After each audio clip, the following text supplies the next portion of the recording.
What's up guys, welcome back to another video. Today I'm going to be giving you guys 5 more writing tips for all beginner high school filmmakers. Alright, tip number 1 is join Facebook groups. So this might sound kind of stupid, but it really isn't. After joining these Facebook groups, you can get a lot of inspirations from, your fellow screenwriters. So let's say if you had a question on how to write about a person with dementia, right?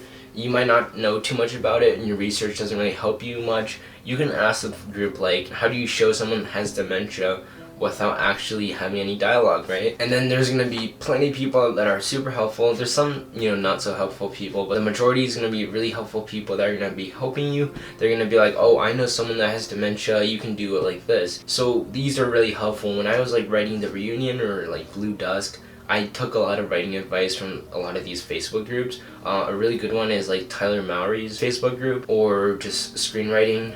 You can just look it up on Facebook and it should pop up, and those are really helpful when you're writing a movie. So tip number 2 is drama is crucial. So you can't just have a story where characters are all happy, they're all friends and nice and unicorns and puppies, but that's not really how real life is, right? So you're gonna want to make sure there's gonna be a lot of drama between characters, this guy doesn't like this guy, or their relationship is really bad, or certain stuff. That's how you have conflict in your story. So you need drama between your characters to make your story a lot more interesting. Tip number 3 is you try to use character arcs. So when you're making a story, one of the most important things with characters are that the characters are changing, right? So they begin to believe this thing, and at the end of the movie they believe something else. Or there's plenty of different character arcs you can choose from. There's the positive change arc, the negative arc, and plenty more like that.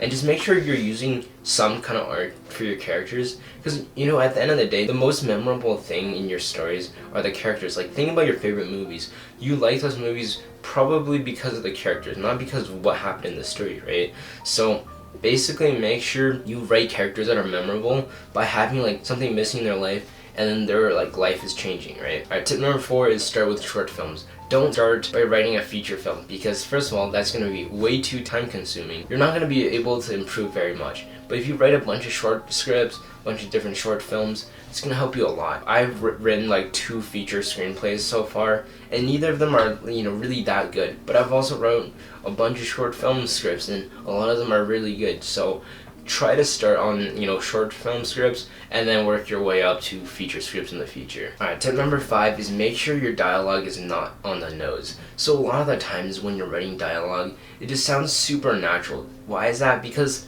in real life people aren't saying stuff like that. So make sure what the characters are saying are stuff that people would say in real life, right? An example is something I wrote in The Reunion in the first draft. Pretty much all the dialogue was on the nose. It was really cringe, it's really dumb. And towards the end, in the last final draft, basically the dialogue was a lot more natural, just because it's not on the nose anymore. It's a lot more what people would say to each other. Let me show you guys the first draft from The Reunion. So Mark says, "What are you doing, dude?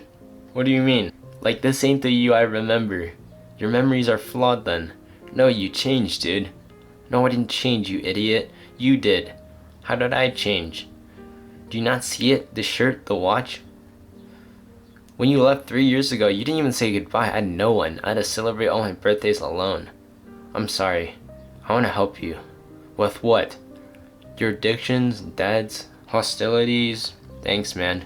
Let's go, dude. You can stay the night at my house. Next morning, my dad will get you a spot in my school. You don't know how this means to me, man. I owe it to you." Look at this. It sounds so cringe. Now I'll read you a few lines from the final draft. "Mark? Hey, you sure you don't need the cops?" "Yeah, I'm sure. It's been so long. You look different. Don't we all? You okay?" "Fine. What are you doing here?" Just moved back from New York." "Really? Same house?" "No, we got a new one by the beach." "Good for you. Is this your car?" "Yeah. Nice car." "It's alright. This neighborhood looks a lot different. It's gotten a lot worse since you left." "Yeah, by the way, how's your dad?" "He's still in and out of the can." I'm gonna scroll down a bit. "You called me at midnight asking for a ride, and when I asked you why, you said some old guy tried tying you up. Didn't you show up some Nerf crossbow?" "Yeah, to be fair, we were 14. Good times." "Yeah, it's hard to make those kind of memories these days, I guess." hey, we should hang out more often. It's not perfect, right? But it sounds like kind of the stuff you would say in like real life, right? So just make sure it's not on the nose. So to recap, number 1 is to make sure you join Facebook groups for motivation and inspiration. Tip number 2 is you want drama between your characters because that's what leads to conflict, and conflict is like super important in story. Number 3 is make sure you have character arcs. You have characters that are memorable because they changed, there's something missing from their life. So there's like a character's journey basically. And then tip number 4 is start with short film. Don't start on like a feature screenplay because it's really not going to be that good. So start out small and then work your way up. And then tip number 5, last but not least, is that make sure when you're writing dialogue, it's not on the nose. It's stuff that people would actually say in real life. Anyways, I hope these tips are helpful in your future filmmaking endeavors. I'll see you guys in the next video. Peace out.